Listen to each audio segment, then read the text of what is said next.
A young woman bravely recounts the most horrifying moments of her life.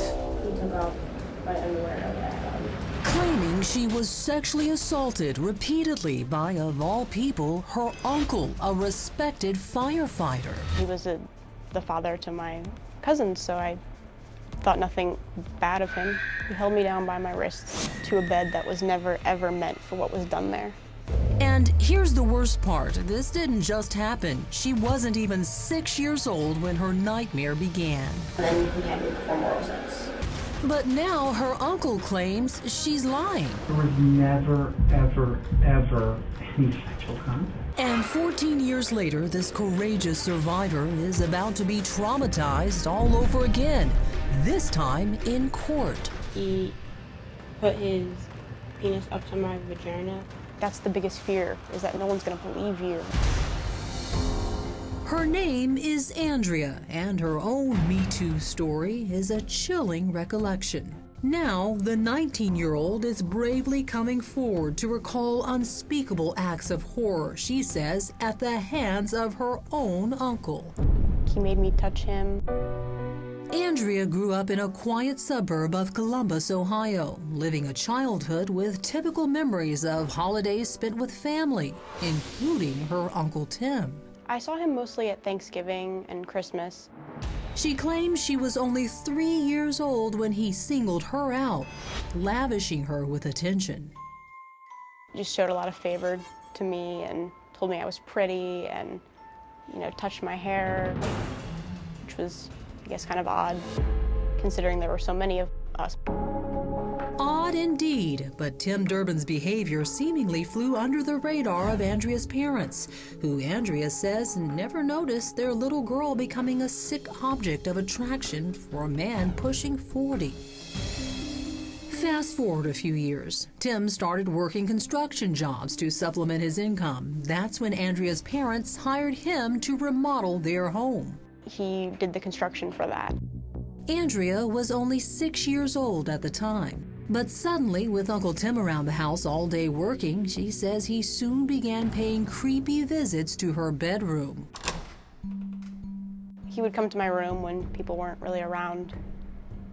And at one point, my mom left us there with him to go to the store, and my dad was working, and of course, no fault of her own to think that anything would go wrong. But Andrea tells me things went terribly wrong. Within a short time, Andrea alleges Durbin began sexually molesting her whenever he had the chance. He made me do things to him, and he did things to me. Andrea says the agonizing visits from her uncle became more frequent and more aggressive. He made me, perform oral sex on him, and did the same to me, telling me that I was doing a good job and I was doing it right. And then when I resisted doing it, that he hit me in the face. Did he rape you? Did he physically rape you? Yeah. When you were 6 years old? Yeah. Unbelievably, it was about to get worse, growing into a physical and psychological nightmare. Andrea claims Durbin controlled her by saying he would harm her family if she ever told. At first, I think he thought I could keep it based on how nice he was. You're prettier than all the other girls, And, if you can't tell anyone, they'll be, jealous, it's our secret. And then when I started to resist him more, he said that he would hurt my family and hurt me if I told them anything. Terrified, Andrea never revealed to her parents the insidious abuse she claimed she suffered at the hands of a trusted uncle, right under their roof. What did you do while this was happening to survive? Your brain knows how to save you from these things, which is incredible and awful. And you're just not there at some point. You just shut it down. So I just shut it down. But Andrea tells me things went terribly wrong. Within a short time, Andrea alleges Durbin began sexually molesting her whenever he had the chance. The thing that I think stays with me a lot is the way he held my wrist to my bed while he was touching me.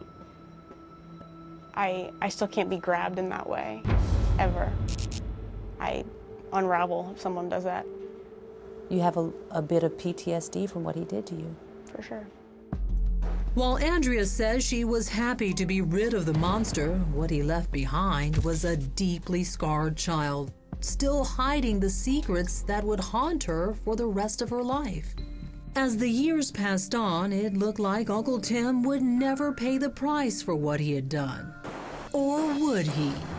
Next. I've been a prosecutor for 20 years, and I believed her story. After years of suffering and silence, Andrea summons the courage to come forward and find someone who would believe her. So there's absolutely no reason for her to fabricate this allegation against Mr. Durbin.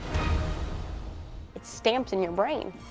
And so when this huge thing started happening to me, you can't forget it. Believe me, I wanted to.